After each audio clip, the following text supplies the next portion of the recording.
18세기 말 남부 아프리카는 큰 혼란의 소용돌이 가운데 있었습니다. 17세기 최고의 해상 지배자였던 네덜란드 동인도 회사는 1795년 파산합니다.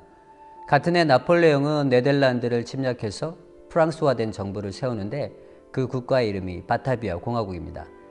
영국은 프랑스가 네덜란드를 침략한 것을 기회로 삼아 케이프 식민지를 무력으로 점령합니다. 1797년 3월 5일 케이프는 영국의 식민지가 됩니다. 영국의 런던 선교회는 1799년 4명의 선교사를 남부아프리카에 파송하면서 본격적인 남부아프리카 선교의 시대를 열어갑니다. 이 시기의 대표적인 선교사는 요하네스 데오도루스 판데르 캠프입니다. 그는 당시 가장 소외된 꼬이꼬이와 꼬사 그리고 노예들의 소중한 친구였습니다. 요하네스 데오도루스 판데르 캠프는 네덜란드 로텔담에서 1747년 태어났습니다. 그의 아버지는 신학 교수였고 그의 형도 신학 교수였습니다. 그도 집안의 전통에 따라 신학, 철학 그리고 의학을 공부했습니다. 하지만 똑똑한 청년 판데르 캠프는 하나님을 떠나고 가족을 떠나서 용기병 장교로 세속적인 문란한 삶을 살아갑니다. 문란한 삶 가운데 딸 얀체를 얻습니다. 그리고 1778년 스테이젠첸과 사랑에 빠지는데 군에서 그의 문란한 삶을 문제 삼아 징계 처분합니다. 요하네스는 스테이젠첸과 결혼을 하면서 군 생활을 청산하고 영국의 에딘버러 대학에서 의학 공부를 다시 시작합니다. 공부를 마치고 네덜란드로 돌아와 의사로서 그리고 존경받는 철학자로서 부족함이 없는 삶을 살아갑니다. 1791년 요하네스에게 광야의 삶이 시작됩니다. 두 딸과 함께 온 가족이 강에서 배를 타고 행복한 시간을 보낼 때 폭풍이 불어 배는 전복되고 요하네스만 기적적으로 살아남습니다. 사랑하는 온 가족을 잃은 광야의 시간에 그는 비로소 살아계신 하나님을 만나고 진정한 그리스도인으로 거듭나게 됩니다. 그 후 그는 삶의 방향을 자신을 위한 삶이 아닌 다른 사람들을 섬기는 삶으로 전환합니다. 그는 런던 선교회가 1797년 만들어진다는 소식을 듣고 런던 선교회 설립에 참여하고 네덜란드 선교회를 세우는 데도 공헌을 합니다. 1798년 그는 영국에서 선교사로 안수를 받고 3명의 평신도 선교사들과 함께 1799년 3월에 케이프 식민지에 도착합니다. 당시 케이프 식민지는 불안정한 상태에 있었습니다. 얀판 이비역으로부터 시작된 네덜란드 케이프 식민지는 18세기 말 부패한 형태로 막을 내리고 영국이 아니면 프랑스의 지배 아래 들어가야 하는 상황에 놓여 있었습니다. 당시 자유정착민은 사상적으로 프랑스 혁명의 시민정신에 큰 영향을 받아서 시민들이 중심이 되는 국가를 세우고 싶어 했습니다. 이런 그들의 소망은 흐라프레이넷을 중심으로 시작된 독자적 국가를 세우기 위한 몇 차례의 반란을 통해서 잘 나타나 있습니다. 한편 1779년부터 시작된 고사족과의 전쟁은 자유정착민들의 영역 확장과 고사족 간의 긴장을 잘 나타내줍니다.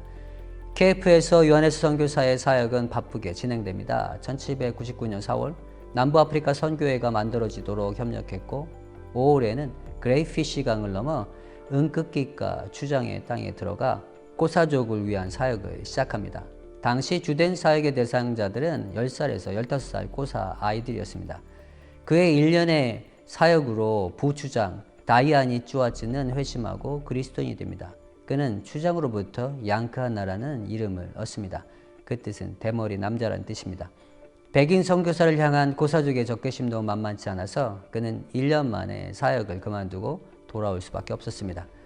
헤라프레이넷에 있는 네덜란드 개혁교회로부터 사역의 제안을 받아 요하네스 선교사는 백인 정착민을 섬기는데 그는 그곳에서 지금의 칼라인이라고 할 수 있는 꼬이꼬이를 위한 사역에 관심을 가집니다. 요하네스 선교사는 본격적으로 꼬이꼬이들을 위한 사역을 시작하고 그들과 함께 교회를 짓고 1801년 9월 1일 선교 기지를 시작합니다. 그때 흐라프레이넷의 보호인들은 반란을 일으키는데 그 반란군은 선교 기지를 불태워버립니다. 요하네스와 그의 동료 제임스 선교사 그리고 흐라프레이넷의 사역에서부터 함께했던 80명의 꼬이꼬이는 포트 엘리자베스로 이동해서 버려진 농장 보타스 프라츠에 정착합니다. 당시 포트 엘리자베스의 많은 꼬이꼬이들이 살아갈 터전을 잃어버리고 유랑하며 살아가고 있었는데 거할 곳이 없이 살아가던 꼬이꼬이는 요하네스 선교사 농장으로 모여들기 시작합니다. 세 번째 고사족과의 전쟁으로 버터스프라츠 농장은 백인 반군에 의해서 불태워지고 요하네스와 꼬이꼬이 무리들은 포트 프레드릭으로 피신을 합니다. 당시 유럽은 나폴레옹으로 시작된 전쟁이 한복판에 있었는데 영국과 프랑스 두 국가 간의 전쟁을 휴전하는 아미엥 조약이 체결됩니다. 이 조약에는 남부아프리카를 다시 바타비아 공화국으로 반환하는 내용이 포함되어 있었습니다. 포트 엘리자베스에 주둔했던 영국군은 모두 철수하고 케이프 식민지는 다시 프랑스파 정부인 바타비아 공화국으로 넘어갑니다. 바타비아 공화국에 의해서 보내진 새 총독은 새로운 장소를 요하네스 판데르캠프에게 허락합니다.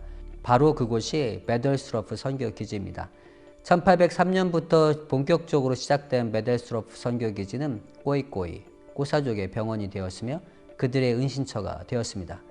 베델스트로프 선교 기지에서 진행된 꼬이꼬이와 고사족을 위한 사역을 못마땅하게 생각했던 보호인들은 바타비아 시민정부에게 항의를 합니다. 결국 요하네스 판데르캠프는 1805년 4월 14일 사역에서 철수해 케이프타운으로 돌아가야 했습니다. 1806년 1월 영국은 다시 케이프 콜로니를 점령하면서 요하네스 선교사는 베델스트로프 선교기지로 돌아와 사역을 진행할 수 있었습니다. 요하네스 선교사는 1806년 7월 10일 선교부에 보낸 긴 편지 마지막 부분에 충격적인 소식을 전합니다. 당신이 깜짝 놀랄 소식을 전합니다.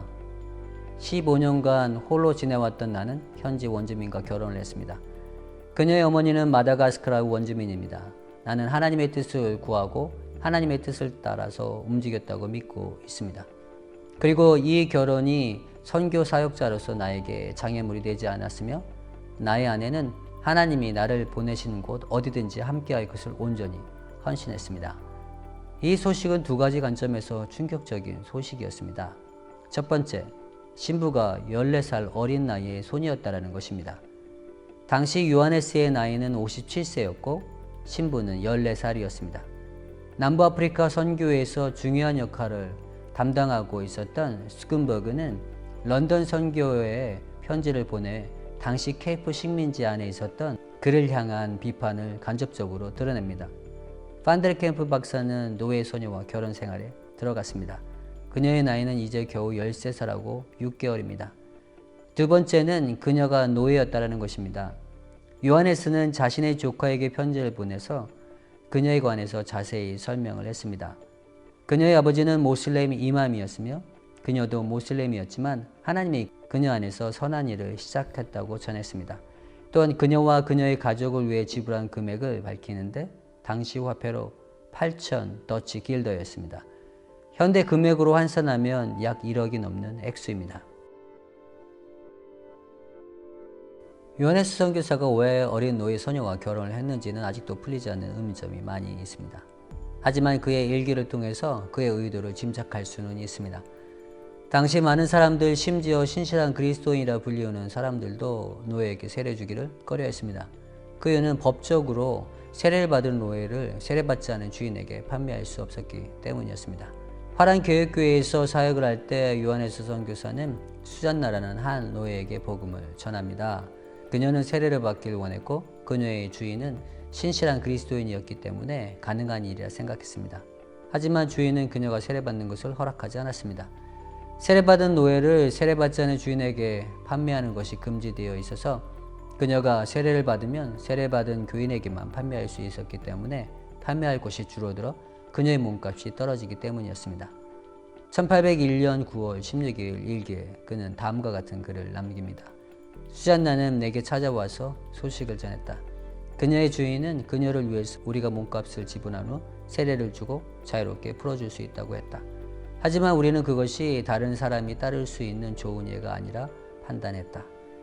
요하네스 선교사는 노예의 주인들이 노예를 사고 판매하는 물건이 아닌 복음이 필요한 한 인격으로 인식해 주기를 소망했습니다.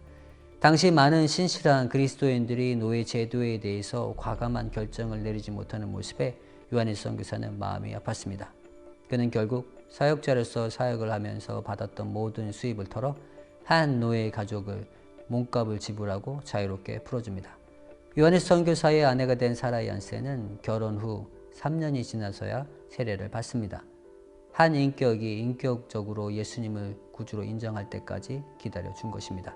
그는 살해 연세와 함께 마다가스카르 선교를 꿈꾸며 준비하기도 했습니다. 요하네스는 꼬이꼬이와 노예를 위한 사역을 꾸준히 진행하면서 그들의 인권보호를 위한 노력도 멈추지 않았습니다.